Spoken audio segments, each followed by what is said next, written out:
저는 유리카라고 합니다. 저는 어렸을 적 엄마에게 버려졌습니다. 엄마는 16살에 저를 임신하고 출산했습니다.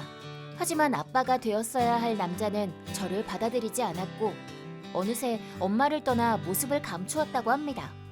엄마는 제게 애정이 하나도 없어서 친정에 맡겨두고 돈도 없이 매일 놀러 다니기만 하고 육아를 거의 하지도 않았습니다. 하지만 2년 후에 할아버지와 할머니가 불의의 사고로 돌아가셔서 돌봐줄 사람이 없어진 저는 날이 갈수록 야위어만 갔습니다. 엄마가 한 번씩 빵이나 과자를 사오긴 했지만 그조차도 기분이 좋을 때만 해당했습니다. 영양 있는 음식은 거의 먹지 못했고 엄마는 집에 돌아와 저를 돌보는 것에 진절머리가 났는지 빚을 지고 호스트와 지내며 며칠 동안 돌아오지 않는 경우도 많았습니다. 어렸던 저는 밖에 도움을 요청할 수도 없었고 그저 집에서 엄마가 돌아오기만을 기다릴 뿐이었습니다. 당연히 정기검진도 받지 못했기에 아동상담소분이 학대를 의심해 몇 번씩이나 집에 찾아왔다고 하는데 그때마다 일이 바빠서 나중에 받겠다 라는 말로 빠져나와 엄마가 잡혀가는 일은 없었습니다. 8살이 되어 초등학교에 다니기 시작해 처음으로 저와 또래의 아이들과 만났습니다. 다들 예쁜 옷을 입고 윤기가 나는 것을 보고 처음으로 제가 형편없는 모습이었다는 것을 깨달았습니다. 유치원은 다닌 적이 없어 제게는 글자라는 개념 자체가 없었습니다. 날짜나 요일도 몰랐으며 어휘도 아는 것이 거의 없었습니다. 푸석한 머리에 낡아 빠진 옷에 제대로 씻지도 못하고 입안에는 충치가 가득했습니다. 그런 저와 친구가 되어주는 아이는 한 명도 없었습니다. 걱정이 된 선생님께 전화로 살짝 주의를 받은 엄마는 화가 난 나머지 집에서 제게 폭력을 가하기까지 했습니다. 충치가 생기면 아무것도 먹지를 마. 씻는 것 정도는 알아서 해. 엄마 부끄럽게 만들지 좀 마. 같은 말을 듣고 저도 스스로를 돌보기 위해 여러모로 신경을 쓰게 되었습니다. 하지만 변함없이 식사는 만족스럽게 하지 못했기 때문에 그만큼 급식을 최대한 많이 먹으려고 밥을 몇 번씩이나 리필해서 먹었는데 급식 좀 작작 먹어. 내가 밥도 안 주는 것처럼 보일 거 아니야? 라는 말까지 들어 아무리 배가 고파도 한 그릇만 먹으며 버틸 수밖에 없었습니다. 엄마는 자기가 다니는 호스트바에 돈을 다 갖다 바치느라 점점 빚이 늘어났고 급식비조차 연체되기에 이르렀습니다. 그리고 초등학교 4학년이 된 해의 여름방학에 돌연 엄마가 돌아오지 않게 되었습니다. 그때까지도 2, 3일 정도 돌아오지 않는 날도 있었지만 이번엔 2주 이상 기다려도 오지 않았습니다. 집에 먹을 것도 다 떨어져서 작년 생일 때 받은 어린이용 핸드폰으로 연락을 해보았습니다. 엄마, 지금 어디야? 누구? 유리카야. 유리카? 너 왜 너가 핸드폰이 있어? 작년에 엄마가 생일 선물로 사줬잖아. 뭐? 생각났다. 맞다, 그런 거 사줬었지? 까먹고 있었네. 당장 예약해야지. 무슨 말이야? 그거 작년까지 사귀던 사람이 사준 거거든? 너랑 연락도 좀 하라고. 근데 이젠 헤어져서 해약할 거니까 얼른 버려. 왜? 엄마가 사준 선물 너무 기뻤는데. 어차피 쓰지도 못하는 거 들고 있어봐야 짐만 되잖아. 그래서 무슨 용건인데? 배가 너무 고파. 집에 언제 와? 이제 먹을 거 다 떨어졌어. 헐, 벌써 다 떨어졌어? 너 너무 많이 먹는 거 아니야? 그렇게 많이 사다 놨는데? 미안해. 빵 하나씩만 먹었는데 다 떨어졌어. 학교도 쉬니까 자유롭게 좀 다닐 수 있을 줄 알았는데 귀찮게 구네. 혼자 어떻게 좀 해봐. 어떻게 좀 하라니. 뭘 하면 되는 거야? 알아서 생각해야지. 4학년씩이나 됐잖아 이제. 엄마도 바쁘다고 귀찮게 굴지 마. 그럼 집에서 나가도 돼? 몇 번씩이나 말하지만 그건 안 돼. 왜? 혼자서 밖에 나가면 위험할 거 아니야. 집에서 얌전히 있어. 그래도 배고프단 말이야. 참고 있어봐. 조만간 돌아갈 거니까. 그니까 집에서 얌전히 있어. 그럼 돌아오는 거지? 알겠어. 기다릴게. 빨리 와, 엄마. 조만간 갈게. 그 후 아무리 기다려도 엄마는 돌아오지 않았습니다. 어느 순간 핸드폰도 안 되어 연락도 할 수 없었습니다. 배가 너무 고파서 조미료를 할 거나 식용유를 마셔보기도 했지만 배탈이나 안 먹느니만 못했고 점점 체력이 고갈되는 것이 느껴졌습니다. 그럼에도 언젠가 돌아올 거라고 믿고 엄마가 한 말을 지키기 위해 밖으로 나가지는 않았습니다. 엄마가 사라진 지 한 달 후 움직일 수도 없이 의식이 옅어져 갈 때쯤 누군가가 집에 들어왔습니다. 쓰러져 있는 저를 들어안고 울고 있던 기억도 있습니다. 그 후 저는 의식을 잃었고 다시 눈을 뜬 건 3일 후 병원 침대 위였습니다. 침대 주변에는 인상이 세 보이는 남자가 의자에 앉아 졸고 있었습니다. 어디서 본 적이 있는 것 같은데 그런 생각을 하고 있는데 그 사람은 저의 인기척을 느끼고 부드럽게 말을 걸어주었습니다. 그분은 사토씨라고 하는데 엄마의 빚쟁이로 몇 번 집에 돈 받으러 왔던 탓에 얼굴이 익숙했던 거였습니다. 얼굴에 티는 안 냈지만 집에 올 때마다 항상 제 걱정을 했던 듯합니다. 학교가 여름방학이 되어 엄마가 야반도주한 것을 안 사토씨는 불길한 예감이 들어 문을 부수고 집에 들어와 저를 발견했다고 합니다. 굶어 죽어가는 제 모습을 보고 눈물이 멈추지 않았다고 했습니다. 제 가족은 꽤 예전부터 알고 있어서 제 유소년기의 얘기는 전부 사토씨에게 들은 얘기들입니다. 도와주고 싶다는 생각도 들었지만 자신의 입장이 있어 어찌할 수가 없었다고 머리를 숙이며 사과해주는 모습을 보고 살려주셔서 고맙습니다 라고 감사를 표하니 사토씨는 또다시 눈물을 흘렸습니다. 그 후로는 시간이 빠르게 흘러갔습니다. 자취를 감춘 엄마에 대한 수색이 진행되는 도중 친척이 없었던 저는 곧바로 보호시설에 들어가게 되었습니다. 얼마 지나 엄마가 발견되어 체포되었다는 소리를 듣고 안도감과 함께 버려진 슬픔이 밀려와 저 스스로도 이해하기 힘든 감정이 느껴졌지만 점차 엄마는 잊어갔고 지금의 행복을 느낄 수 있게 되었습니다. 20살 때 시설을 나와 동네의 한 공장에서 사무직으로 일하게 되었습니다. 작은 규모의 사원수도 적은 회사였지만 사장님도 사원들도 모두 친절하신 분들이라 즐겁게 지낼 수 있었습니다. 그리고 2년 후에는 사장님 아들인 마사요시 씨와 결혼해 새로운 가족과 함께 행복하게 살고 있는데 갑자기 그 인간에게 연락이 왔습니다. 유리카, 오랜만이네. 엄마야. 어? 엄마라니. 내 엄마? 무슨 소리니? 당연히 네 엄마가 아니면 누구겠어. 연락되어서 다행이다. 대체 왜? 너가 너무 보고 싶어서 여러 사람들한테 수소문하고 다녔어. 나를 보고 싶었다고? 그래, 너한테 사과하고 싶었어. 엄마 때문에 많이 힘들었지. 엄마, 미안하다.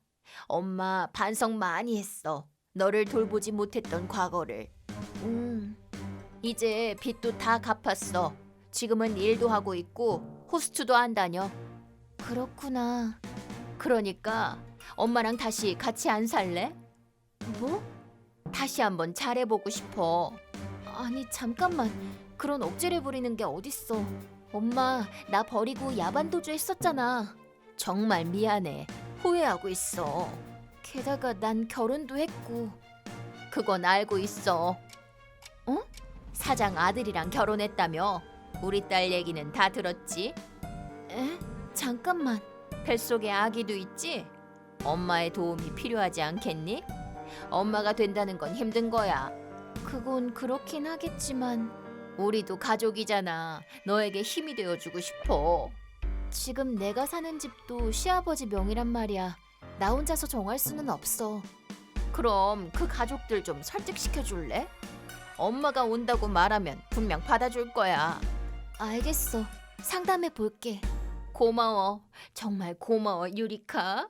연락 기다리고 있을게. 엄마의 연락을 받고 놀라서 어떻게 해야 할지 고민했습니다. 엄마의 말을 정말 믿어도 되는 걸지 혼자서는 결론이 나지 않아서 우선 마사요시 씨에게 상담을 해보기로 했습니다. 마사요시 씨, 지금 잠깐 연락 돼? 오, 유리카, 무슨 일이야? 아기 성별이라도 알아냈어? 아, 그건 아직 모르지만 있잖아, 좀 상담하고 싶은 게 있어서. 상담? 얼마 전에 엄마한테 연락이 왔거든. 엄마라니? 그 어머님? 응, 옛날에 같이 살았던 엄마. 뭐라고 하던데? 다시 같이 살고 싶대. 뭐? 협박이라도 받았어? 아니, 그게 아니고 반성했다면서, 나한테 몹쓸 짓을 했다면서 나랑 손주도 보고 싶다고, 같이 살고 싶다고 말했어. 빚이나 호스트 다니는 건? 그것도 다 청산했대. 마음을 고쳐 먹었다는 건가? 당신은 어떻게 하고 싶은데? 잘 모르겠어. 그래도 솔직히 조금 무서워. 엄마가 거짓말하는 걸지도 모르고. 그렇구나. 알겠어. 일단 어머니한테는 아직 연락하지 마. 내가 신변 조사 좀 해볼 테니 그 후에 생각하자. 그게 돼? 당연하지. 나한테 맡겨둬. 당신은 뱃속의 아기만 생각해주면 돼. 알겠어. 고마워. 그렇게 마사요시 씨는 흥신소 등에 의뢰해 엄마의 신변 조사를 시작했습니다. 지금 어디에 살고 있는지, 누구와 지내는지, 엄마가 말한 게 진실이라면 믿어도 될지도 몰라 하고 생각했지만 역시 엄마가 그렇게 쉽게 마음을 고쳐먹었을 리는 없었습니다. 유리카, 슬슬 한 달은 지났는데 남편 가족한테는 말 전해줬니? 답은 언제 줄 거야? 엄마, 역시 다 거짓말한 거였지? 아직 빚 엄청 많다며. 범죄 이력 있는 남자랑 같이 살고 있고 나를 이용하려고 한 거구나. 무슨 소리야? 그럴 리가 있겠니? 마사요시 씨가 다 조사해줬어. 뜬금없이 연락한 게 이상하다면서. 조사하다니 무슨 말이야? 너 엄마를 못 믿었던 거니? 당연하지. 나는 엄마가 버리고 가서 죽을 뻔했었잖아. 그런 사람을 믿으라는 거야? 그런 옛날 얘기 꺼내지 말고. 너 때문에 나는 체포까지 당했잖아. 게다가 죽은 것도 아닌데 뭐 어때서 그래? 무슨 소리야? 내가 얼마나 힘들었는지 전혀 모르고 있잖아. 체포당한 건 당연한 거지. 너가 있는 동안 얼마나 참았는지 알기나 해? 뭘 참았는데 거의 집에 있지도 않았으면서 밥도 안 먹여줬잖아. 돈이 없으니까 어쩔 수가 없었어. 호스트한테 다 갖다 바치니까 그렇지. 딸보다 자신이 더 중요했던 거 아니야? 애초에 너가 태어난 게 잘못이잖아. 뱃속에서 죽어버렸으면 좋았을 텐데. 나도 죽고 싶었어. 당신 딸로 태어나고 싶지도 않았다고. 그럼 지금 바로 죽던가.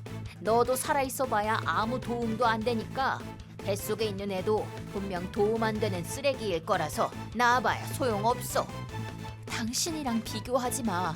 나는 이 아이를 내 목숨과 바꿔서라도 소중하게 키워낼 거니까. 너가 그게 될 거라고 생각하니? 당연하지. 내게는 소중한 가족이 있으니까. 웃기지 마. 너를 낳은 건 나라고. 너 혼자 행복하게 사는 건 절대 용서 못해. 당신이 용서하든 말든 난 알아서 행복하게 살 거야. 엄마가 이렇게 다정하게 말을 걸어줬는데도 그따위로 반항할 거라면 나도 네 발목 잡고 힘들게 해줄 테니까 각오해두렴. 각오? 도망갈 수 있을 거라 생각하니? 나는 네 주소도 다 알고 있어. 지금 협박하는 거야? 그게 싫으면 돈 좀 준비해놔.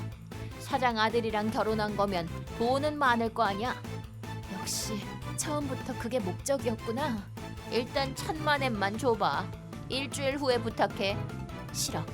뭐? 거절하면 내가 어떻게 할지 모르지 너. 당신도 모르잖아. 뭐? 사토씨라고 기억해? 사토라면 그... 옛날에 엄마한테 돈 받으러 다녔던 사토씨. 나 그 사람 연락처 알거든? 아니 잠깐만. 사토씨가 당신한테 무슨 일 당하면 바로 연락하라고 말했는데 확 연락해버릴까? 아니 잠깐 기다려보라니까. 왜 너가 그 사람을 알고 있는 거야? 사토씨가 죽어가던 나를 살려주셨어. 몰랐어? 에? 사토씨가 나를 발견해주지 못했으면 난 죽었을 테니까. 사토씨는 내 생명의 은인이야. 말도 안 돼. 내가 시설에 가고 나서도 몇 번이나 찾아와 주셨고 지금도 나한테 잘해주셔. 아니 전혀 몰랐네. 하여튼 그 사람한테만큼은 연락하지 말아줘. 그럼 당신도 나한테 연락하지 마. 그럼 돈 좀 부탁이야. 돈이라도 빌려주지 않을래? 당신한테 빌려줄 돈은 1엔도 없어. 부탁이야. 엄마 너무 힘들어. 돈이 필요해. 나한테 엄마는 없어. 그런 말 하지 말고 부탁 좀 할게. 싫다니까. 아, 하나 더 알려줄게. 뭔데? 당신이 지금 같이 지내는 남자 말인데 당신을 이용해서 엄청 크게 빚지고 있어. 뭐? 변함없이 남자 보는 눈이 없나 보네. 뭐 당신이 원래 그런 거라 어쩔 수 없겠지. 거짓말이지. 그 사람이 그럴 리가 없잖아. 거짓말인지 아닌지는 본인한테 물어보던가. 난 상관없으니까 알 바 아니지만. 안 된단 말이야. 이 이상 빚지면 어떻게 감당하라고. 몰라. 아직 젊은데 몸이라도 팔던지. 아니 무슨. 그럼 그렇게 알고 2번 다시 연락하지 마. 집에 오기라도 하면 바로 그 사람 부를 거니까. 미안해. 내가 잘못했어. 이렇게 빌 테니까 나 좀 도와줘. 잘 지내. 유리카, 유리카, 부탁이야. 나 좀 살려줘. 그 후 바로 엄마를 차단하고 일절 연락을 끊었습니다. 엄마는 사토씨가 너무 무서웠는지 우리 집에 오는 일은 없었고 방대한 빚을 갚는 것을 포기했는지 얼마 지나서 스스로 목숨을 끊었다고 합니다. 저는 물론이고 엄마의 친척들도 누구 하나 죽은 엄마를 받아주지 않았고 결국 엄마는 죽어서도 쓸쓸하게 혼자가 되었습니다. 의지할 사람이 한 명도 없다고 생각하니 조금은 엄마가 불쌍하기도 했지만 어쩔 수 없는 거라고 스스로에게 말해주고 있기로 했습니다. 지금의 저에겐 소중한 가족들이 있습니다. 이 사람들을 1순위로 생각하고 앞으로 태어날 아들과 함께 행복한 가정을 꾸려나가고 싶습니다. 제 이름은 부스지마 사쿠라, 30세입니다. 어렸을 적부터 따돌림을 많이 받고 자란 저는 아들 하나를 둔 엄마입니다. 아들이 유치원에 다니기 시작하며 부딪힌 벽은 엄마들과 친해지는 것이었습니다. 어릴 때부터 무리에 들어가는 것을 어려워했던 저는 매우 불안했지만 다들 어른이라서 이상한 따돌림을 하는 사람은 없었습니다. 오히려 많은 사람들과 친해져 남편들까지 껴서 가족끼리의 교류도 한 번씩 하면서 즐겁게 친구들과 노는 아이들을 바라보며 행복한 생활을 보내고 있었습니다. 한 애엄마에게 그 연락을 받기 전까지는요. 사쿠라 씨 안녕. 레나 씨 안녕하세요. 미안해 밤중에. 아니에요 괜찮아요. 우리 애도 벌써 잠들었어요. 아 그래? 혼자서 재우느라 많이 힘들겠다. 그러게요. 남편이 야근이 많아 도통 돌아오지를 않아서 참 힘들어요. 아 그거 말인데 당신 남편 이제 집에 안 들어올 거야? 네? 무슨 말씀이세요? 뭐예요 이건? 내가 뺏었거든. 네?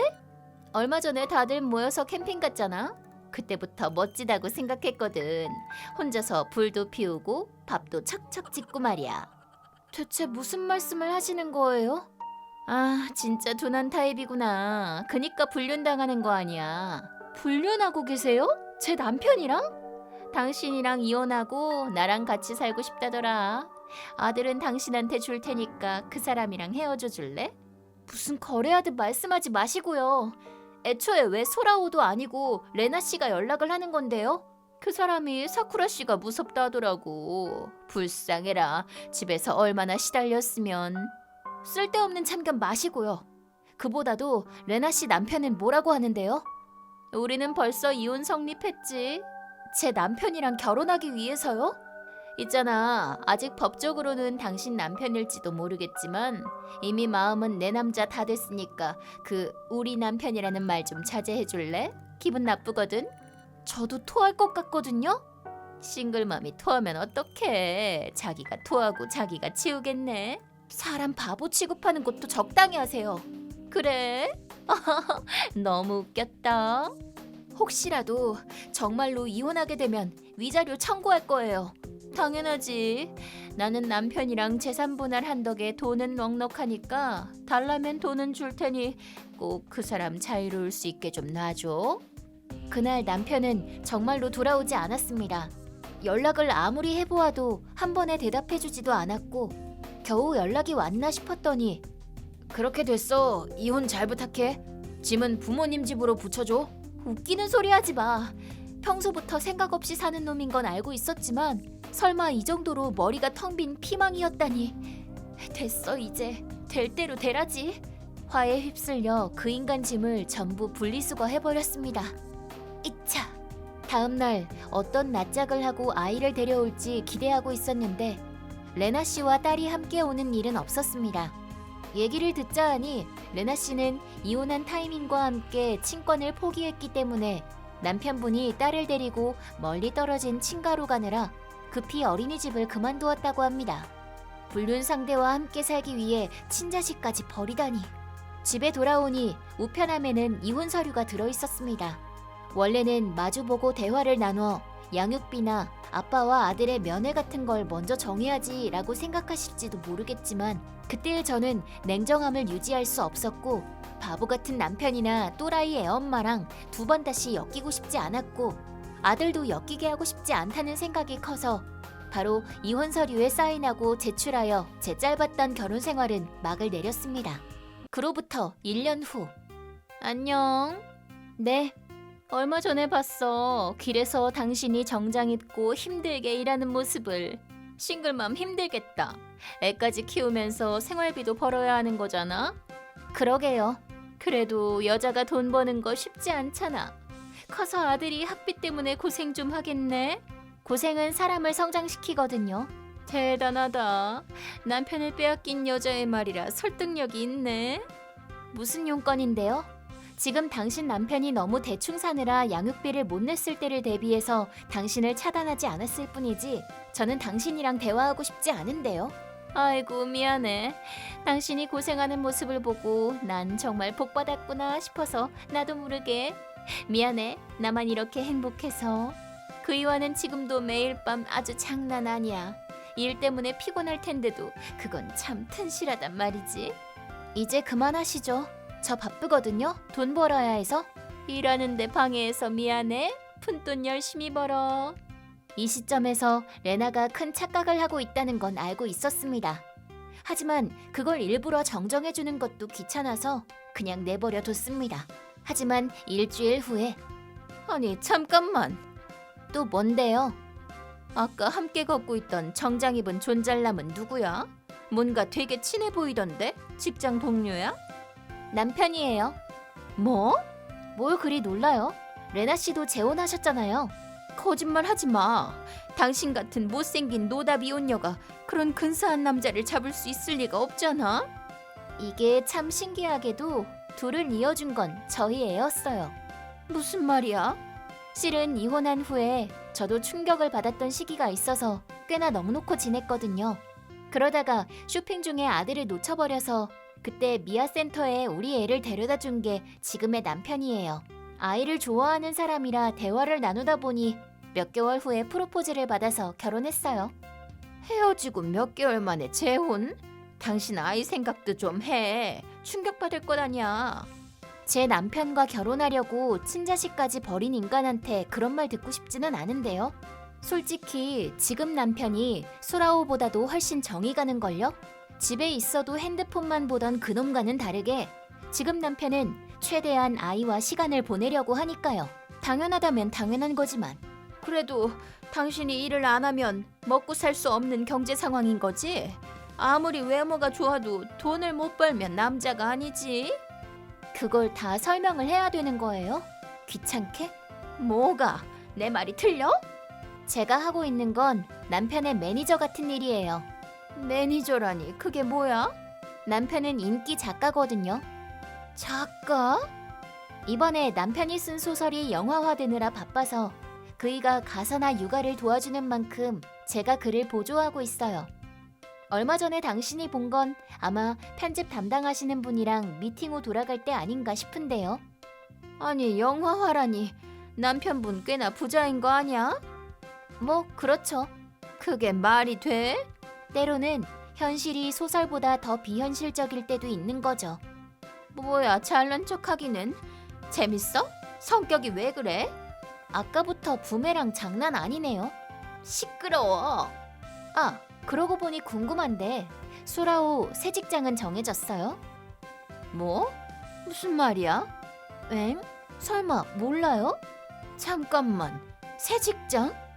무슨 말 하는 거냐고 당신. 모르는 게 나을지도. 빨리 말해. 제 남편 동료분과 만날 일이 생겨서 얼마 전에 만났을 때 들은 얘기인데 그 인간 3개월 전에 일 그만뒀다는데요. 거짓말이지? 매일 정장 입고 집 나가는데 급여도 따박따박 들어오고 있고. 아, 그럼 어딘가에 재취업한 걸지도 모르겠네요. 그렇다고 해도 문제야. 대형 은행에서 근무하니까 결혼한 거라고. 뭐 얼마 전부터 계속 그만두고 싶다고 말했었으니까요. 일도 제대로 돌아가지 않은 듯해 보였고 옛날부터 별로 일에 대한 의욕도 없는 인간이라 돈이 없어서 밖에서 노숙한 적도 있다고 하던데요. 정말이야? 왜 그걸 안 알려준 거야? 그 덕에 캠핑 기술은 쓸만했잖아요. 그걸 보고 알아채는 사람이 어딨어. 그래도 혹시 재취업한 게 아니라면 레나 씨도 일하러 나가야 할지도 모르겠네요. 레나 씨 계속 전업주부였으니까 일해본 적도 없죠? 큰일 났네요. 좋은 일자리 찾기를 기도할게요. 남일처럼 말하지 마. 아니, 남일 맞잖아요. 진짜 화나게 하네. 다시 데려가. 네? 그딴 남자 필요 없어. 그럼 그냥 버리면 되잖아요. 콜링 오프 기간은 이미 예전에 끝났어요. 반품할래. 영수증은 가지고 있으세요? 시비 거는 거야? 되도 않는 말을 하길래 그에 맞는 대답을 했을 뿐이에요. 저도 그런 겉만 그럴싸한 빈껍데기 남자 필요 없어요. 억지 소리 하지 마. 따지고 보면 원래는 당신 남편이잖아. 아무래도 말을 제대로 이해 못하시는 것 같으니까 이제 그만 차단할게요. 양육비도 새 남편과 결혼하고 나서는 받은 적 없으니 당신과 연락할 필요도 없으니까 잘 있어요. 기다려. 잠깐만. 차단 완료. 그 후의 이야기는 친구와 지인에게 들었습니다. 그 후 레나 씨가 소라오에게 따지며 사실을 밝혀보았더니 실은 회사를 그만두었지만 무서워서 말도 못하고 매일 정장을 입고 저녁에 돌아오는 생활을 반복하고 있었다고 합니다. 밤에 장난이 아니라는 것도 납득이 가네요. 그야 일도 안 하고 있으니까요. 참고로 낮에 어디서 뭘 하고 지냈냐고 하니 파친코? 돈은? 빌렸지. 뭐? 레나 씨를 연대 보증인으로 세워 여러 곳에서 대출을 받아 그 돈으로 급여분을 붙였다고 합니다. 미안. 그래도 이럴 수밖에 없어서 같이 빚 갚아줄 거지? 응. 웃기지 마. 결국 둘은 이혼했지만 생활비로 쓰고 있던 돈도 있어서 빚의 절반은 갚아야 할 처지에 이르렀고 저축도 없어서 어쩔 도리도 없어진 레나 씨는 자기가 먼저 이혼 얘기를 꺼내고 애도 떠밀어버린 전 남편분에게 재회를 요청했다나 뭐라나. 그 두꺼운 철면피에 어이가 없었지만 전 남편분도 다시 시작할 생각은 조금도 없었고 오히려 지금껏 연체되어 있던 양육비마저 청구당했다고 합니다. 지금은 바보 같은 남자가 남겨둔 빚을 갚아가며 양육비까지 내는 생활을 보내고 있다고 하더군요. 아무 기술도 없고 일하기를 싫어하는 그녀는 일도 오래 못하고 노숙자가 되는 건 시간 문제일 거라 생각합니다. 저는 41살 스고우 마사요 씨라고 합니다. 저는 부당한 일을 싫어하는 셀러리맨입니다. 융통성이 없는 제 성격에 혀를 내두른 전처가 딸을 데리고 나간 지 어언 10년. 당시 7살이었던 딸은 지금쯤 고등학생이 되어 있을 텐데 전처의 의향으로 만나지도 못하고 전처를 통해서만 딸 얘기를 듣거나 사진을 보는 것 외에는 딸의 성장을 알 수 있는 방법이 없었습니다. 몇 번이고 만나게 해달라고 부탁을 했지만 딸이 만나기 싫어한다는 이유로 딱 잘라 거절당하기 일쑤였죠. 그 이상 어떻게 할 수가 없어 그냥 그러려니 하고 있는 상황이었습니다. 그런데도 불구하고 틈만 나면 양육비와는 별개로 딸을 위한 돈이라면서 추가적인 돈을 요구해오는 전처. 애초에 3년 전에 전처의 이런 부탁을 받아준 게 발단이 되어 이 지경까지 왔습니다. 3년 전. 마사요 씨, 잠깐 연락 돼? 뭔데? 양육비 말인데 이번 달은 이미 보냈잖아. 부족해. 에? 이번 달만 그렇다는 거지? 앞으로도 그래. 계속? 무슨 일 있어? 딸이 사립 중학교에 다니게 되었거든. 사립? 그렇다는 말은 수험했다는 거야? 난 금시초문인데. 친권자도 뭣도 아는 당신이랑 상담할 필요가 있어? 의무는 없지만 나도 아빠니까 한마디라도 좀 해주면 좋았을 텐데 합격 축하도 못 해줬잖아. 그러게. 축하금으로 돈 좀 더 붙여줄 수 있어? 교복이나 가방 같은 게 의외로 돈이 많이 들거든. 부활동도 하고 싶대. 얼마나 필요한데? 30만 엔 정도면 충분하겠네. 엄청 비싸네. 사립이 원래 그런 거야. 그래도 딸이 가고 싶다고 하는데 별 도리가 없잖아. 아니면 뭐 편모 가정이니까 포기하라고 말해야 돼? 돈이 없으니까 교복이든 뭐든 다 낡아빠진 거 입으라 할까? 그런 말은 한 적 없잖아. 물론 사쿠라의 의사는 존중하고 싶어. 다만 공립과 비교해 지나치게 비싸서 놀랐을 뿐이야. 수업료도 매달 이것저것 빠져나갈 거고 수학여행이나 해외 홈스테이 같은 것도 많이 하는 학교거든. 그래서 지금 받고 있는 매달 8만 엔 가지고는 턱없이 부족해. 그렇구나. 그래서 돈을 더 달라는 거였구나. 그래, 그 말이야. 어차피 당신 취미도 딱히 없으니까 감당될 거 아니야? 그렇긴 하지만 그 말을 대놓고 들으니 좀 상처받네. 네네. 하여튼 그렇게 알고 매달 20만 엔씩 부탁해도 될까? 20만 엔? 응. 뭐 문제 있어? 아무리 그래도 그건 너무 많잖아. 나도 내 생활이 있단 말이야. 그럼 뭐 자퇴시킬까? 어떻게 붙은 학교인데 불쌍해서 어떡해? 그런 말 한 적 없잖아. 그래도 20만 엔은 현실적으로 무리야. 당신도 일하는데 그렇게 많이는 필요 없을 거 아니야. 그래도 부족하니까 그러는 거 아니야. 그럼 내가 물어보자. 얼마면 낼 수 있는데? 월 15만 엔. 그게 한계야. 15라. 뭐 됐어. 그럼 그걸로 어떻게 견뎌볼게. 뭐 견디는 건 내가 아니라 사쿠라지만. 사쿠라가 하고 싶다는 건 하게 해줘. 그리고 가능하면 좀 만나게도 해줘. 슬슬. 말했잖아. 사쿠라가 아빠 얼굴 보기 싫다고 말하는데 억지로 만나게 할 수도 없을 거 아니야.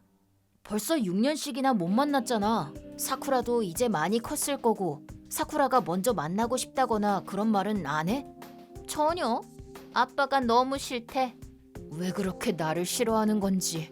글쎄, 본인한테 직접 물어보던가. 아, 못 만나지 참. 너 진짜? 그럼 다음 달부터 돈 좀 꼭 올려줘. 축하금은 당장 필요하니까 내일까지는 보내줘. 계좌는 항상 쓰던 걸로. 그럼 이만. 그 이후 저는 매월 15만 엔을 전처 계좌로 붙이기 시작했습니다. 물론 무슨 일이 생기면 그 비용은 따로 청구해 오기 때문에 연간 200만 엔 가까이 보내고 있었습니다. 취미가 없어서 정말 다행이다. 하지만 저는 전처가 하는 말을 믿고 있었고 이걸로 딸이 학교 생활을 잘 보내고 있다면 그걸로 됐다고 생각하고 있었습니다. 그건 큰 오산이었던 것도 모른 채로 말이죠. 사건을 알게 된 건 그로부터 4년 후의 일. 저는 일하다가 잠깐 어느 카페에 들렀습니다. 블랙커피 한 잔이요. 더 필요하신 건 없으세요? 네. 에? 그곳에는 딸과 똑같이 생긴 점원이 있었습니다. 저는 멘붕이 왔습니다. 아니 그래도 떨어져 지낸 지 10년 가까이 지났는데 저기 갑자기 이런 거 물어봐서 죄송한데 이름이 어떻게 되세요? 네? 죄송해요. 작업 거는 게 아니고요. 제 딸이랑 너무 닮으셔서. 사쿠라라고 하는데요. 역시. 엥? 설마 아빠? 그럼 아빠야. 마사요시라고. 아, 엄마가 혹시 아빠 이름 안 가르쳐줬니? 감동의 재회가 되었어야 했지만 왜인지 사쿠라는 저를 노려보더니 이제 와서 뭔데? 어? 아니 뭐냐니? 난 계속 보고 싶어서. 어디 가서 여자나 만들고 엄마랑 나를 집에서 내쫓아버린 인간이 무슨 뻔뻔한 소리를 하고 있어? 뭐? 무슨 말을 하는 거야? 양육비도 한 푼도 안 준 거 다 알고 있거든? 그 때문에 엄마는 밤늦게까지 일만 하고 학비도 못 내서 나는 이렇게 알바까지 하는 거 아니야. 아니 잠깐만 사쿠라. 나는 변명은 듣고 싶지도 않아. 돌아가. 당신한테 줄 커피는 없어. 지금 얘기해봐야 화만 더 돋우겠지. 저는 일단 그 자리를 떠나 작전을 생각하기로 했습니다. 아무래도 전처가 딸에게 거짓말을 한 것 같다. 그 거짓말은 거진 10년 가까이 이어졌을 터라 너무 뿌리가 깊어. 오해를 풀어나가기 위해서는 우선 이것부터. 고생이 많네. 아직도 안 갔어? 경찰 부른다. 잠깐만, 이것 좀 봐줘. 이게 뭔데? 엄마랑 주고받은 내용이야. 이런 돈 얘기는 원래 자식한테 보여주는 게 아니긴 하지만 매달 15만 엔? 거짓말이지? 정말이야. 그래도 당신이 바람나서 우리를 버린 거라 들었는데. 그것도 틀렸어. 엄마가 나를 싫어해서 집을 나간 거야. 못 믿겠어. 그럴 줄 알고 등본도 뽑아왔어. 봐, 결혼 이력 한 번밖에 없지? 정말이네? 그럼 지금도 독신이라는 거야? 당연하지. 잠깐만, 얘기가 전혀 다른데? 매달 이렇게나 보내줬는데 엄마는 왜 돈이 없다고 한 거지? 왜 나한테 알바해서 학비 벌라고 한 거야? 중학교 때는 어땠어? 사립으로 갔다며? 사립? 그게 무슨 소리야. 그런 데를 어떻게 다녔겠어. 돈도 없는데. 엥? 그래도 엄마는 사쿠라가 사립으로 갔다고 말하던데? 다 거짓말이겠지.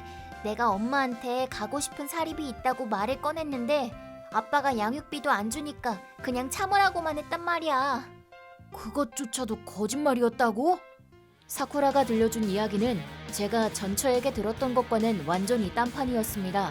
사쿠라는 공립중학교를 다니며 돈이 없다는 이유로 부활동을 못했고 지금도 학비를 벌기 위해 계속 알바만 하고 있는 거라고 합니다.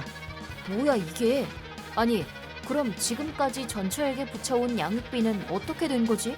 딸이 부족할 것 없이 학교 생활을 보내고 있을 거라고 생각한 저는 너무나도 큰 충격에 할 말을 잃음과 동시에 전처를 향한 분노가 폭발하고 말았습니다. 각오하는 게 좋을 거다. 그 후로 저는 몰래 전처에 뒷조사를 했습니다. 그러자 하나둘씩 거짓말의 진상이 드러나기 시작했습니다. 사쿠라에게 밤에도 일한다고 말했던 건 순 거짓말이었고 제가 준 돈을 써 여러 가게를 돌아다니며 호스트와 놀아나고 있었습니다. 평소 주 3일 정도는 일을 하는 듯한데 이것도 그냥 파트타임인데다가 비는 시간에는 차를 마시거나 쇼핑을 하거나 이건 전혀 딸에게 스스로 학비를 벌라고 말할 엄마의 소비 행동이 아니었습니다. 저는 이런 증거를 싹 다 모아 전처에게 연락을 했습니다. 오랜만이네. 오랜만이네? 뭐야? 지금 바쁜데. 그렇구나. 그럼 용건만 말할게. 앞으로 양육비는 못 줘. 뭐? 당신 뭐 잘못 먹었어?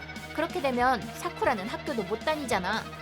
지금 현재도 스스로 알바해서 학비를 충당하고 있는데 내 양육비가 없어도 솔직히 문제 없잖아. 어? 무슨 말이야? 당신이 양육비를 가로채서 밤마다 놀고 다니는 거 이미 다 알고 있어. 아니, 에? 사쿠라는 내가 데려간다. 뭐? 친권자는 나라고. 아빠인 당신이 무슨 수로 데려가려는 건데? 아이가 15살 이상이 되면 스스로 친권자를 선택할 수 있어. 그래서 어쩌라고? 사쿠라는 당신을 싫어한단 말이야. 말이 되는 소리를 해야지. 그 오해는 이미 다 풀었어. 지금은 나한테 오고 싶다고 말하더라. 잠깐만, 설마 만난 거야? 우연히 사쿠라가 알바하는 곳을 알아냈거든. 몰랐다고는 하지만 이렇게까지 고생시키고 있었다니 정말 너무 후회돼. 쓸데없는 수작 부리지 마. 그건 내가 할 말이야. 말해 두는데 지금껏 당신이 쓴 양육비는 전부 다 받아낼 줄 알아. 뭐? 당연하잖아. 그 돈은 사쿠라를 키우기 위한 돈이지 당신 술값이 아니라고. 그걸 당신은 거짓말까지 해가면서 양육비를 빼돌린 나머지 사쿠라가 하고 싶은 것도 못하게 만들었어. 절대 용서 못해. 잠깐만. 월세나 식비는 다 내가 냈단 말이야. 부모로서 아이 의식주를 책임지는 건 당연한 거잖아. 뭘 자랑이라고 떠들어. 게다가 사쿠라가 집에 돈까지 보태는 것도 알고 있거든. 아니 그건 생활비가 부족해서. 그건 다 당신 낭비벽 때문이잖아. 그래도 돈이 없단 말이야. 뼈가 빠지게 일해도 지금 간당간당하다고. 하루에 4시간씩 3일 일하는 게 뼈 빠진다고? 그런 것까지 조사했어? 당신 거짓말은 이제 딱 질색이야. 나는 양육비만 반환해주면 그걸로 됐어. 당신이 말하는 대로 월세나 식비는 정당한 소비였으니까 한 달에 5만 엔 남았다고 치고 그걸 3년치 계산해서 180만 엔으로 퉁쳐줄게. 180만 엔? 싫어. 나는 절대 못 내. 게다가 사쿠라 친권도 나는 인정 못해. 사쿠라 돌려내. 아까도 말했다시피 사쿠라는 자기 의사에 따라 나한테 돌아오기로 한 거야. 의심되면 나중에 연락해 보던가. 아, 이미 미운 털 박혀서 답장도 못 받을지도 모르겠지만. 잠깐만. 그렇게 되면 매달 주던 돈은 어떻게 되는 거야? 내놓으라고 하는 판에 내가 줄 이유가 어딨어. 사쿠라도 내가 키울 건데. 그건 곤란하지. 생활도 못하게 된단 말이야. 월세도 못 내고. 알겠어. 그럼 사쿠라는 당신 줄 테니까 돈만 좀 보내주라. 가게에 외상 달아둔 것도 많단 말이야. 100만 엔이면 돼. 정말 구제불능인 엄마구나 당신은. 그럼 50만 원 어때? 내 딸 가지고 돈 계산하지 마. 빚이든 뭐든 당신이 만든 거니까 알아서 갚던가 해. 잠깐만 마사요 씨. 그럼 우리 다시 합치자. 응? 역시 가족은 다 모여있는 게 좋잖아. 여보세요? 마사요 씨? 무시하지 마. 야! 이렇게 저는 전철을 차단했습니다. 이제 갈까? 응. 그 후 지인을 통해 전철에게 양육비를 돌려받았습니다. 구체적으로 어떻게 했냐면 기업 비밀이라고? 그렇다고 하니 나중에 살짝 일부만 보여드릴게요. 저는 이걸 대학교 학비로 충당하려고 합니다. 일하는 것을 싫어하는 전처는 제 양육비가 사라져서 외상도 다 갚지 못해 가게 블랙리스트에 오르게 되었다고 합니다. 그뿐만이 아니라 전처가 더 이상 돈이 없다는 걸 안 순간 호스트들이 바로 차갑게 바뀌어 돈 갚으라고 안 갚으면 아주 제대로 한 방 먹었네요. 지금쯤 무서운 인간들에게 쫓겨가며 여자만 할 수 있는 그런 일이라도 하고 있지 않을까요?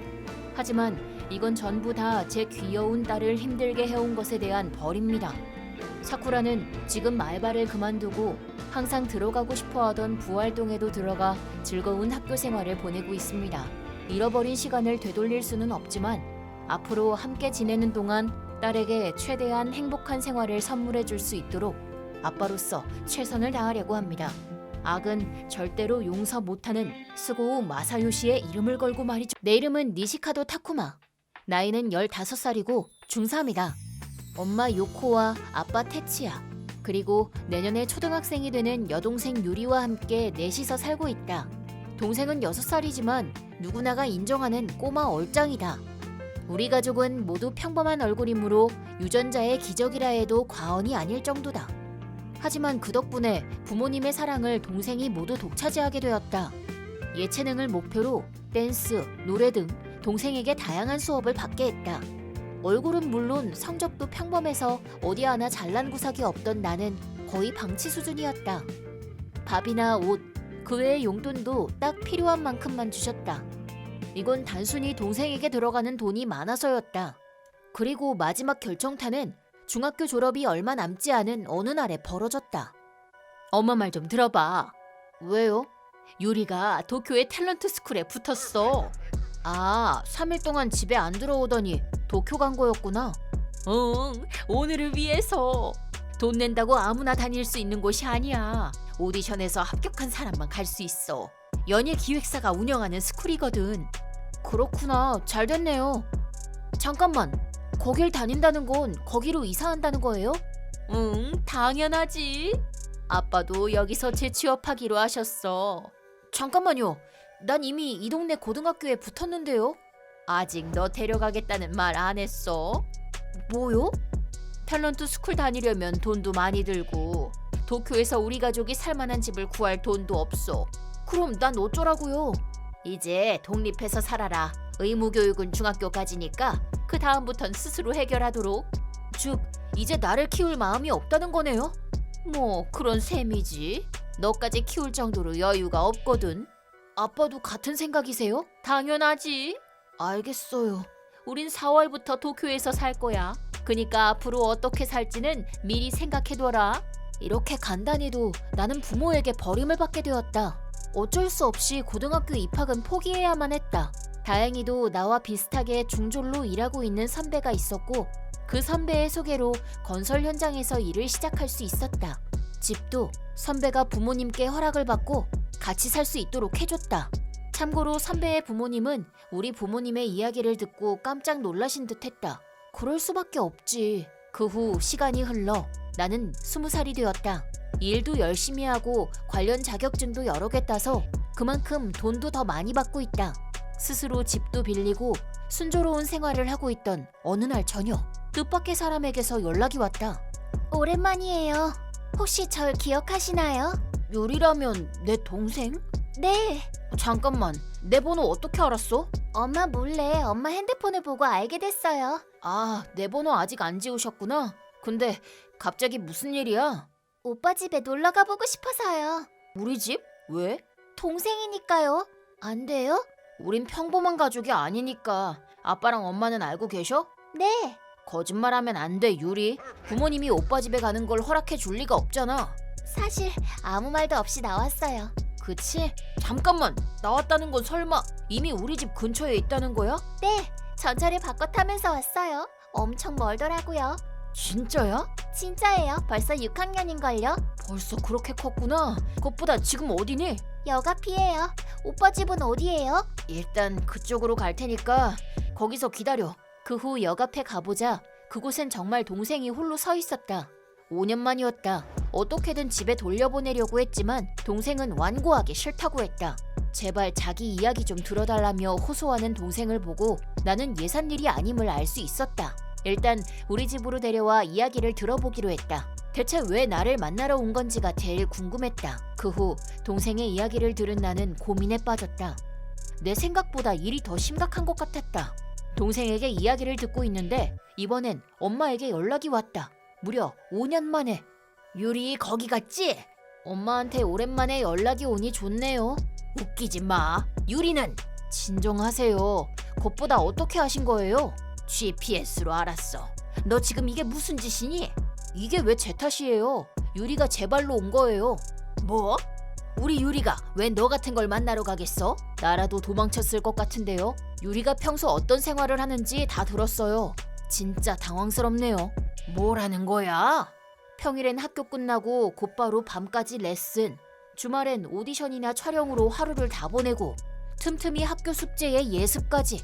평균 수면 시간이 5시간 전후라던데 중졸의 육체 노동 중인 나보다 더 힘든 생활을 하고 있잖아요. 어쩔 수 없어. 너랑 다르게 유리는 천부적인 재능을 가졌거든.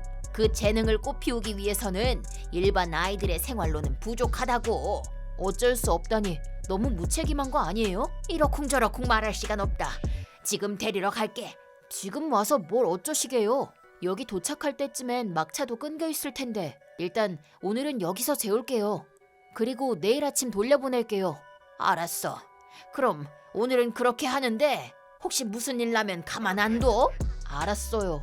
그럼 내일 연락할게요. 거실 소파에 앉아있는 동생을 흘낏 쳐다봤다. 얼굴은 여전히 예뻤지만 초등학교 6학년생 치고는 이상할 정도로 말라있었다. 억지로 초등학생 버전 모델을 만들어 놓은 느낌이었다. 평소 식생활을 짐작할 수 있었다. 저녁에 갔던 패밀리 레스토랑에서 먹고 싶은 거 있으면 다 시켜도 돼. 진짜? 아무거나 다 괜찮아? 엄청 기뻐하면서 함박 스테이크와 파르페 등을 맛있게 먹었다. 하도 졸라서 데려간 오락실에서도 엄청 들떠 있었고 집으로 오는 길에 빌린 만화 영화 DVD도 마치 어린아이처럼 푹 빠져봤다. 평범한 생활을 했다면 모두 경험해본 것들일 텐데 그런 경험조차 할 수 없었던 거겠지. 나는 부모님의 관심을 독차지하던 동생을 마음속으로 질투하고 있었다.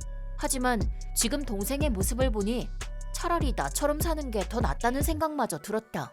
그리고 다음 날 나는 동생을 데리고 도쿄로 갔다. 마중을 나온 엄마는 유리의 얼굴을 보자마자 그러지 마. 옆에 있던 나는 아예 무시하고 유리를 차가운 눈으로 쳐다보며 강제로 유리의 팔을 잡고 돌아가 버렸다. 그 상황에서는 순순히 물러날 수밖에 없었지만 이대로 동생을 방치할 순 없다는 생각이 들었다. 그로부터 몇 개월 후 동생에게서 다시 연락이 왔다. 늦게 연락해서 미안해요. 폰을 압수당했거든요. 역시 어떻게 잘 돌려받았네.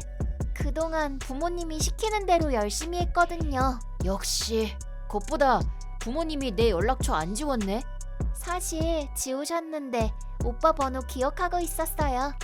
오, 똑똑한데? 헤헤. 그래서 어때? 내가 말한 대로 했어? 응, 완벽하게 해놨죠. 메일 써놓고 마침 어제 녹음도 하고요. 그래, 잘했어. 고마워요. 그리고 내가 먼저 말을 꺼내긴 했지만 정말 괜찮겠어? 시작하면 다시 되돌아갈 수 없어.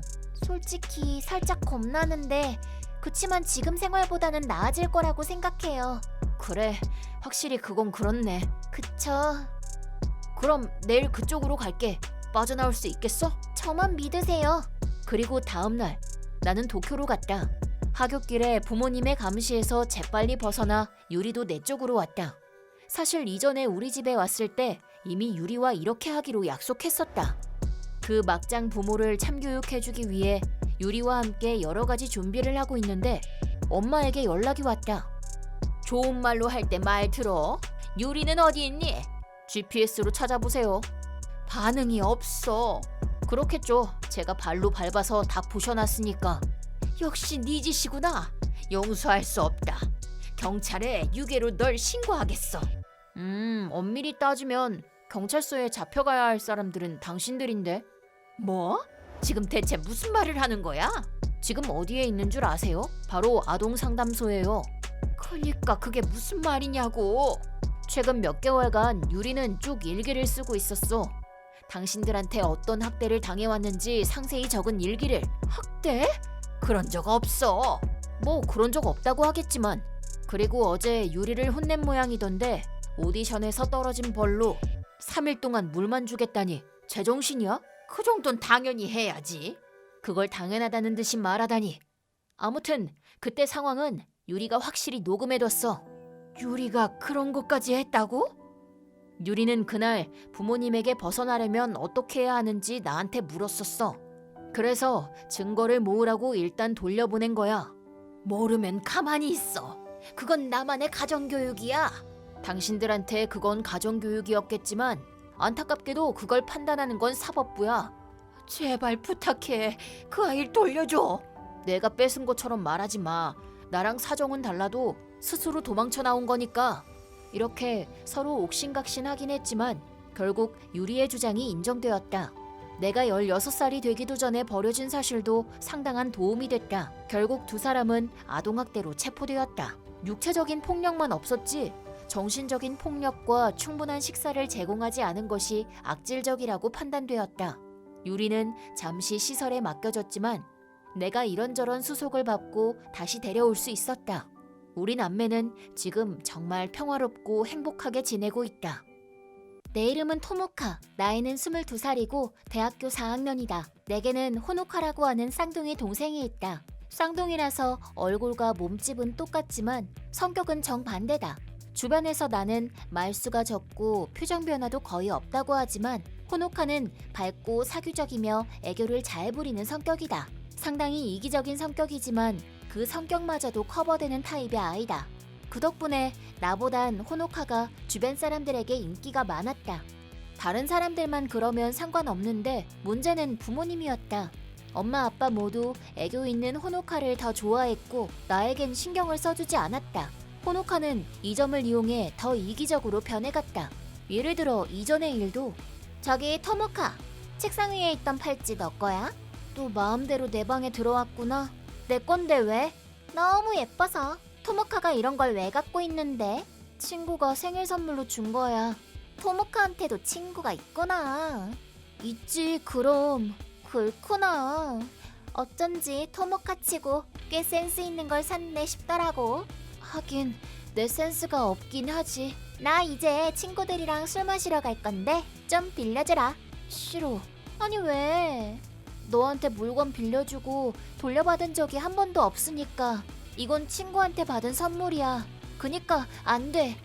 그치만 이렇게 예쁜걸? 토모카가 하고 다니긴 너무 아까운걸? 우리 얼굴 똑같거든? 그치만 토모카의 패션 센스는 항상 별로인걸? 동네 싸구려 가게에서 세일 들어간 옷만 사입고 항상 그러잖아. 너랑 상관없잖아. 모든 사람들이 너처럼 패션에 관심 있어 하는 건 아니야. 그니까 토모카가 액세서리 같은 걸 갖고 있어도 쓸데가 없단 얘기야. 상관없잖아. 내가 민폐 끼치고 다니는 것도 아닌데. 아니 그래도 너무 예쁜 액세서리인데 너무 아깝잖아. 그니까 내가 써줄게. 안 된다니까. 결국 호노카는 내 팔찌를 강제로 뺏어갔고 예상한 대로 아직 돌려주지 않고 있다. 항상 있는 패턴이다. 돌려줘. 물론 나도 처음엔 따져봤었다. 하지만 그럴 때마다 호노카는 울면서 부모님께 일렀고 부모님이 항상 나만 혼내서 결국 호노카에게 양보하게 된다. 이런 불공평한 일이 우리 집에서는 당연하다는 듯이 행해지고 있었다. 그래서 나는 더 이상 가족에게 기대 따윈 하지 않는다. 이제 곧 부모님께 기댈 수도 없어질 테니 독립해야 한다는 의지가 강해져갔고 강한 의지 덕분에 나는 결국 외국계 대기업에 취업할 수 있었다. 하지만 동생의 생각은 쌍둥이 언니인 나조차도 예상치 못한 방향으로 흘러가고 있었다. 취업 됐다며? 거기다 엄청 유명한 기업이라던데 진짜야? 맞아. 우와, 어떻게 들어간 거야? 이력서 쓰고 면접도 여러 번 봤어. 뭐? 별거 없네. 다른 데도 다 똑같거든. 그렇게 말하고 사실은 미인계로 면접관 꼬신 거 아니야? 말도 안 되는 소리 하지 마라. 그치? 미인계라니. 토목하는 절대 안 되지. 그치만 좀 그렇네. 난 아직 취업도 못했는데. 좀 그렇다니. 난 1학년 때부터 꾸준히 준비했던 거였어. 네네, 대단하시네요. 그래. 그 회사 내가 다녀도 돼? 뭐? 우린 똑같이 생겼으니까 안 들킬 거야. 아무리 그래도 그건 안 되지. 그럼 나 대신 취업 좀 해줘. 면접만이라도 가주든지. 당연히 안 되지. 뭐 좋을 게 있다고 너 대신 취업을 대신 해주겠어. 그러지 말고, 너는 따분하고 그런 귀찮은 일은 하기 싫단 말이야. 그 따분하고 귀찮은 일 나한테 시키지 말아줄래? 네 일은 네가 해. 호노카는 내게 이런 일을 아무렇지 않게 부탁했다. 하지만 이 당시엔 그냥 장난인 줄 알고 농담으로 흘려들었다. 하지만 얼마 안 가 무려 부모님도 대형 면접에 대한 말을 꺼냈다. 부모님께 울며 이르는 사람도 노답이지만 그걸 받아주는 부모님은 더 노답이었다. 결국 내가 받아들이지 않자 싸움으로 번졌고 나는 졸업과 동시에 도망치듯 집을 나왔다. 그로부터 2년이 흘렀고 나는 입사한 회사에서 일하며 지내고 있다. 그리고 해외 전근이 정해져서 미국에서의 생활을 시작하게 되었다. 현지에서는 미국인 남자친구도 생겨서 순조롭게 결혼 준비를 하기에 이르렀다. 그러자 2년 만에 소식 한 통 없었던 엄마에게 연락이 왔다. 너 결혼한다더니 진짜니? 그거 누구한테 들은 거야? 네 소꿉친구 마이랑 얼마 전에 우연히 만났거든. 아, 그래? 그래서? 미국에서 만났다던데 신랑이 외국인이니? 맞아. 대단하구나. 설마 네가 호노카보다 먼저 결혼을 하게 되다니. 호노카 아직 결혼 안 했어요? 분명 대학 졸업하자마자 결혼 상대 찾는다고 하지 않았었나? 그랬었는데 좀처럼 호노카 마음에 드는 사람이 없어서 말이야. 아, 그래요? 그래서 말인데 네 주변에 괜찮은 사람 좀 없니? 뭐요? 호노카 결혼 상대로 말이야. 약혼자의 친구나 친척 아니면 회사에 미혼인 사람은 없니? 그야 있긴 한데. 잘됐다. 그중에 네가 소개 좀 해줘라. 싫어, 귀찮아. 그게 지금 무슨 말이니? 동생을 위해서 그 정도는 해줄 수 있는 거잖아. 난 충분히 했다고 생각해. 애초에 동생이라 해도 쌍둥이잖아. 넌 여전히 차가운 아이로구나. 일본 지사 전근이 정해져서 조만간 남자친구랑 같이 귀국할 거야. 그리고 식도 일본에서 올릴 거고. 그럼 하객으로 미혼 남자들도 꽤 오겠네. 어쨌든 내 결혼식에 오고 싶으면 이제 그 얘긴 그만해. 솔직히 결혼식에 가족을 부르고 싶지 않았다. 다만 남편과 회사 사람들도 오는 마당에 안 부를 수도 없는 상황이었다. 그리고 결혼식 당일 크게 기대하고 결혼식에 온 호노카였지만 원하는 바를 이루진 못했다. 솔직히 말해서 호노카의 이상형 기준은 너무 높았다. 그 후 우리는 일본에 집을 샀고 얼마간은 행복한 신혼생활을 즐길 수 있었다.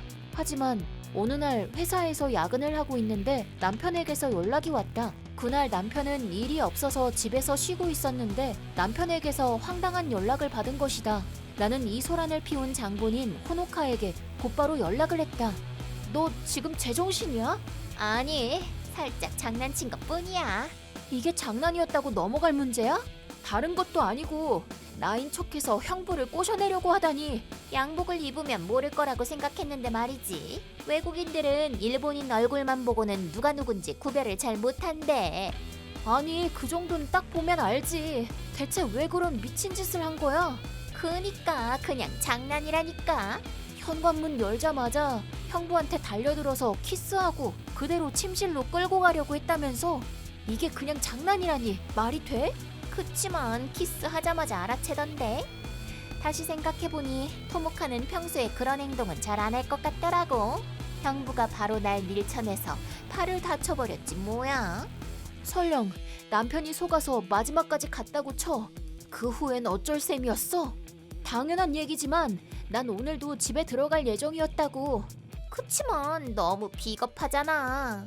비겁하다고? 언니는 아무것도 안 했는데 저런 잘생기고 돈 많은 남편을 잡았으니 말이야. 열심히 노력해서 결혼하고 싶었던 것뿐인데 다들 나만 무시한다고. 트집 좀 그만 잡아. 내가 일을 열심히 했기 때문에 해외 근무도 간 거였고 남편과도 만날 수 있었던 거야. 노력했기 때문에 얻은 결과라고. 닥쳐. 너 같은 거한테 그런 얘기 듣고 싶지 않아. 그럼 이제 나한테 연락하지 마. 그렇지 않아도 그럴 생각이었어. 드디어 이렇게 완전히 연을 끊은 우리. 사실 그 어떤 미련도 없었다. 이 사건이 일어나고 더욱 시간이 흘러 나는 28살이 되었다. 아이도 태어났고 평온하고 행복한 나날을 보내고 있었다. 동생과 절연한 이후부터는 가족과도 연을 끊고 지낸다. 이제 다시 서로 연락할 일은 없겠지. 이렇게 생각했지만 이건 나만의 착각임을 알게 되었다. 어느 날 이번엔 엄마에게서 연락이 왔다. 제발 엄마 좀 도와줘. 뭐예요? 제발 그만 좀 하세요. 제발 부탁인데 나 좀 가만 냅두세요. 그러지 말고 엄마 이야기라도 들어줘. 뭔데요? 사실은 호노카가 미국에 가겠다고 해서. 왜 또 그런데요? 네가 잘생긴 외국인 남편을 얻은 게 엄청 부러웠던 모양이야. 네? 그래서요? 처음엔 일본에서 외국인이랑 만나보려고 노력하는 것 같더니. 맞네요. 일본에도 외국인은 있으니까요. 만나긴 했는데 직업이랑 연봉이 마음에 안 들었나 봐. 걘 기준이 너무 높아서 결혼을 못하는 거예요. 그래서 결국 참지 못하고 아예 미국에서 찾아보기로 한 것 같아. 찾다니 어떡해요? 지금 그게 문제야? 얼마간 미국에서 지내려면 돈이 들잖아. 그건 그렇죠. 그치만 이제 우리 집엔 그럴 여유가 없어서. 그렇지 않아도 선 볼 때 필요한 옷도 사주고 결혼정보업체 가입비까지 힘들어 죽겠는데. 말도 안 돼. 계속 부모님 돈을 가져다 쓴 거예요? 어쩔 수 없잖니. 호노카가 하고 싶어 하는데 시켜줄 수밖에. 참고로 아닐 거라고 생각은 하지만 도와달라거나 나한테 돈을 마련해달라는 건 아니죠? 사실 그거야. 너희 집은 경제적으로도 여유롭잖니? 거절할게요. 다신 연락하지 마세요. 노답 부모였다는 건 알고 있었지만 아직도 그러고 있을 줄이야. 호노카를 너무 오냐오냐 하는 게 가장 큰 문제라는 걸 왜 모르시는 걸까? 나는 부모님과 동생의 연락처를 모두 지워버렸다. 누가 뭐래도 내 가족이라 계속 참고 살았지만 이젠 본인들 생각만 하는 가족에게 이용당하고 싶지 않았다. 친척이 들려준 이야기인데 호노카의 아메리카행은 자금이 딸려서 무산되었다고 한다. 하지만 동생은 그 이후에도 부모님의 돈으로 결혼 상대를 물색했고 결국 파산에 이른 부모님은 집을 팔게 되었다고. 그 이후 가족은 행방불명이 되고 말았다고 한다.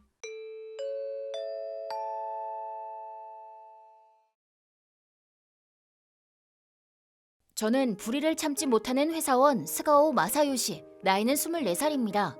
때는 바야흐로 14년 전.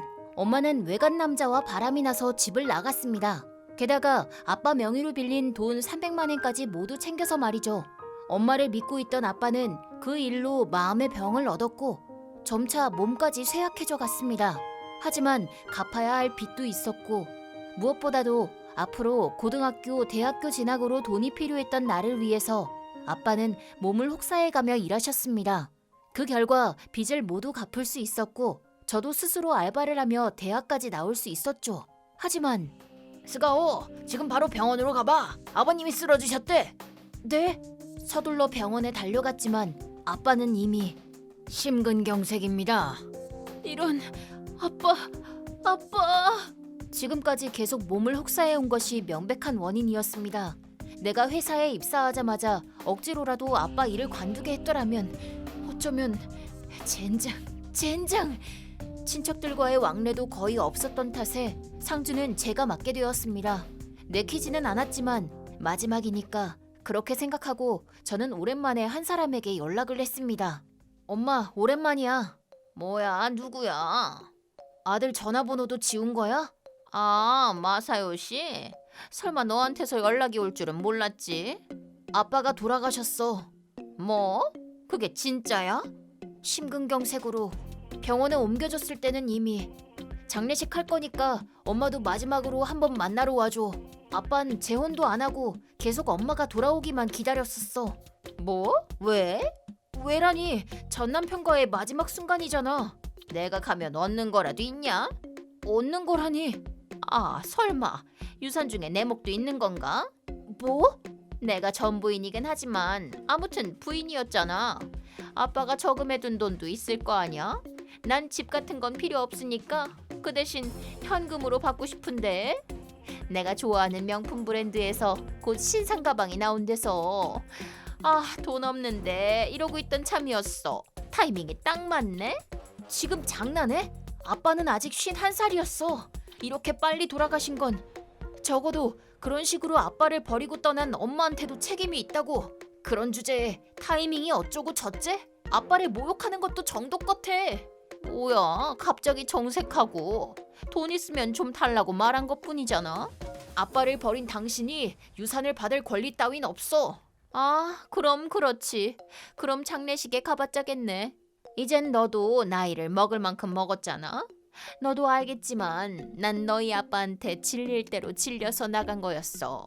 근데 그런 사람 장례식에 와달라니 그게 말이 되니? 당신한테 최소한의 온정을 바란 내가 바보였어. 아, 진짜 저 근거 없이 불타오르는 정의감. 네 아빠랑 정말 똑같아. 기분 나쁘게 진짜. 연락해서 미안해. 당신한텐 쓸모없는 일이었을 텐데. 그래, 다음에 연락할 땐 돈 될 만한 게 있을 때 해줘. 이럴 수가. 결국 엄마는 장례식에도 장지에도 나타나지 않았습니다. 10년 만에 한 연락이었는데 말만 내 친엄마지 역시 그 사람과는 말이 통하지 않았습니다. 이제 더 이상 서로 연락할 일은 없을 거라고 생각했습니다. 아빠를 화장한 지 일주일 후 일을 끝내고 더 이상 아빠가 안 계시는 집으로 돌아가던 중 공원에서 여자아이 혼자 쪼그려 앉아있는 모습을 목격했습니다. 벌써 해가 진 지 오래였고 주변에 다른 아이들의 모습도 보이지 않았습니다. 벤치에 앉아 무릎을 감싸 안고 있던 소녀는 대충 봐도 보통 아이의 모습은 아니었습니다. 무슨 일 있니? 아, 미안. 겁내지 마. 벌써 날도 어두운데 혼자 있길래 걱정이 돼서. 난 스가오 마사요시. 24살이고 이 근처에 살고 있어. 넌 이름이 뭐야? 노마루 나노. 나노는 몇 살이야? 10살. 여기서 뭐 하고 있었어? 집은? 집엔 안 가요. 어찌해야 좋을지 몰랐습니다. 집이 어딘지 물어볼 생각이었는데 돌아온 대답은 단호한 귀가 거부 표시였습니다. 가출 소녀를 눈앞에 두고 이러지도 저러지도 못했습니다. 그래도 여기 계속 있는 건 위험하니까 아저씨가 파출소까지 데려다 줄게. 싫어요. 왜 싫은데? 이전에도 가출한 적이 있는데 경찰 아저씨한테 걸려서 우리 엄마를 불러냈거든요. 엄마를 만나기 싫은 거니? 왜냐면 자꾸 때리고 집안일도 다 나한테 시켜요. 담배 냄새도 엄청나고. 왠지 내 어린 시절이 생각나는구만. 우리 엄마도 정말 손끝 하나 안 움직여서 아빠가 열심히 일하면서 집안일에 육아까지 도맡아 하셨었지. 아빤 대체 왜 그런 사람을 좋아했을까? 그럼 잠깐 나랑 얘기 좀 할까? 응.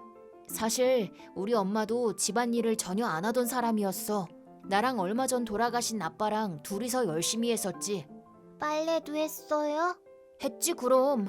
그땐 왜 내가 이런 걸 해야 하는지 몰랐는데 현재는 그 경험 덕분에 나 혼자서도 잘 살 수 있게 됐어. 그렇다고 고맙다고 하긴 좀 그렇지만 그래도 좋은 경험이었다고 생각해. 우리 엄마가 잘했다는 거예요? 그런 건 아니야. 나한텐 아빠가 계셨지만 나노의 상황은 조금 달라 보이기도 하고 혹시 나노가 지금 상황에서 벗어나고 싶다면 어른과 상담해보는 방법도 있어. 어른. 아저씨는 어른이에요? 뭐 어른이라고 할 수 있지? 나노는 무언가를 고민하는 듯 보였다. 잠시 조용히 생각하더니 엄마는 어떤 사람이었어요? 어떤 일하니? 사진 있어요? 아, 사진이 딱 한 장 있긴 하지. 엄청 옛날 사진이지만 나는 스마트폰에서 옛날 사진을 찾아서 나노에게 보여줬습니다. 그러자 엄마? 그래 맞아 우리 엄마야. 이거 우리 엄마인데. 뭐? 확실해요. 잠깐만 엄마 이름이 뭔데? 서로 이야기를 맞춰본 결과 충격적인 사실이 드러났다. 우리 엄마는 즉 나노의 엄마였다. 이거 실화냐? 방금까지 내가 들은 건 우리 엄마가 학대한 이야기였던 거야? 그렇다는 건 이 아이는 내 동생? 괜찮아요? 엄마한테 연락해 볼게. 네? 괜찮아. 나노한테 피해가지 않도록 할게. 엄마, 대체 당신 무슨 짓을 한 거야? 갑자기 그게 뭔 소리야? 나 지금 바쁘거든. 이 시간까지 자식이 집에 안 들어오는데 걱정도 안 돼? 뭐? 자식? 왜 네 귀가를 내가 걱정해야 하는 건데? 내가 아니라 나노 말이야. 뭐? 당신 재혼해서 애도 낳았잖아. 그걸 어떻게 알았어? 지금 같이 있으니까. 너 설마 원조 교제가 취미였니? 아니야. 나노가 집을 나와서 공원에 혼자 앉아 있었어. 진짜? 또? 애새끼 주제. 그리고 지금까지 있었던 일들도 다 들었어. 당신 대체 무슨 짓을 한 거야? 아, 거참 말 많네. 실수로 생겨서 어쩔 수 없이 낳은 거야. 넌 모르지? 애 낳는 게 얼마나 아픈지. 낳아준 것만 해도 감사해야지. 근데 고녀는 집안일도 안 하고 이전에도 집을 나가는 바람에 내가 얼마나 힘들었는데. 나노 아빠는 아무 말도 안 해? 맨날 나한테만 잔소리하는 놈이랑 재혼을 왜 해? 이미 네 아빠만으로도 지긋지긋해. 부부 둘 다 똑같구만. 있잖아, 같이 있으면 우리 집에 데려와줘. 내가 지금 너무 바쁘거든. 자기 앤데 데리러 오지도 않는다고? 지금 완전 대박 터졌어. 대박? 설마 당신 파친코 중인 건 아니겠지? 그럼 안 돼. 또 대박. 그럼 좀 부탁해. 잠깐만. 엄마. 나 지금 집에 가는 거야? 그대로 네 알겠습니다 하고 막장 부모한테 돌려보냈냐고요? 당연히 아니죠. 유괴범으로 몰릴 각오를 하고 나는 나노를 우리 집으로 데려왔습니다. 집에 나노가 없다는 걸 눈치채면 엄마가 바로 경찰에 신고하겠지만 그땐 그때고 지금은 상처받은 동생을 지키는 게 급선무였습니다. 저는 모든 실력을 다 발휘해서 맛있는 밥을 차렸고 빼빼 마른 나노의 배가 터지도록 밥을 먹였습니다. 맛있다. 이것도 고마워요, 오빠. 먹고 싶은 만큼 다 먹어도 돼. 나노가 씻고 나오자 시간은 저녁 11시가 됐습니다. 예상과는 다르게 엄마에게 연락이 오지도 않았고 경찰이 찾아오지도 않았습니다. 그만큼 엄마는 나노에게 관심이 없다는 거겠죠. 저는 엄마에게 뇌절이 오고 말았습니다. 그런 여자에게 내 동생을 맡겨둘 수 없지. 다음 날 나는 곧바로 조치를 취했습니다. 그러자 그날 저녁 드디어 엄마에게 연락이 왔습니다. 야, 너 어제 우리 집에 나노 데려다 준 거 아니었어? 당신한테 내 동생을 맡겨둘 수 없지. 우리 집에서 보호 중이야. 보호라니. 어제 나노가 집에 안 들어왔다는 걸 계속 모르고 있던 것 같던데. 파친코 끝나고 뭐 했어? 돈 딴 기념으로 한잔 했어. 술에 취해서 아이도 팽개치다니. 막장 부모네 정말. 지금 밖에 이상한 사람들이 와 있어. 이것도 다 네 짓이지. 어제 아동 상담소에 가서 당신 이야기를 했어. 나노의 건강 상태도 확인했고 영양실조에 걸리기 바로 직전이었어. 이거야말로 학대지. 빠져나갈 생각은 안 하는 게 좋을 거야. 채워주고 키워줬는데 내가 학대라니. 웃기지 마. 아이는 부모를 결정할 수 없어. 뉴스에서도 본 적 있겠지만 경찰이 움직이면 너희 다 체포되는 거야. 각오해. 체포? 말도 안 돼. 엄중한 처벌을 요구하겠어. 잠깐만. 처벌은 좀 너무하잖아. 앞으로 내가 더 잘할게. 아이를 돌려줘. 안 돼. 넌 엄마가 체포돼도 괜찮은 거니? 꼭 그렇게 됐으면 좋겠어. 너 언제부터 그렇게 피도 눈물도 없는 아들로 자란 거니? 그럼 한 가지만 묻자. 엄마를 도와주면 내가 얻는 게 있어? 우리 같이 살 수 있잖아. 아빠 돌아가시고 많이 외로웠지? 그건 내가 싫어. 나노는 내가 키울게. 잠깐, 마사요시. 잠깐만.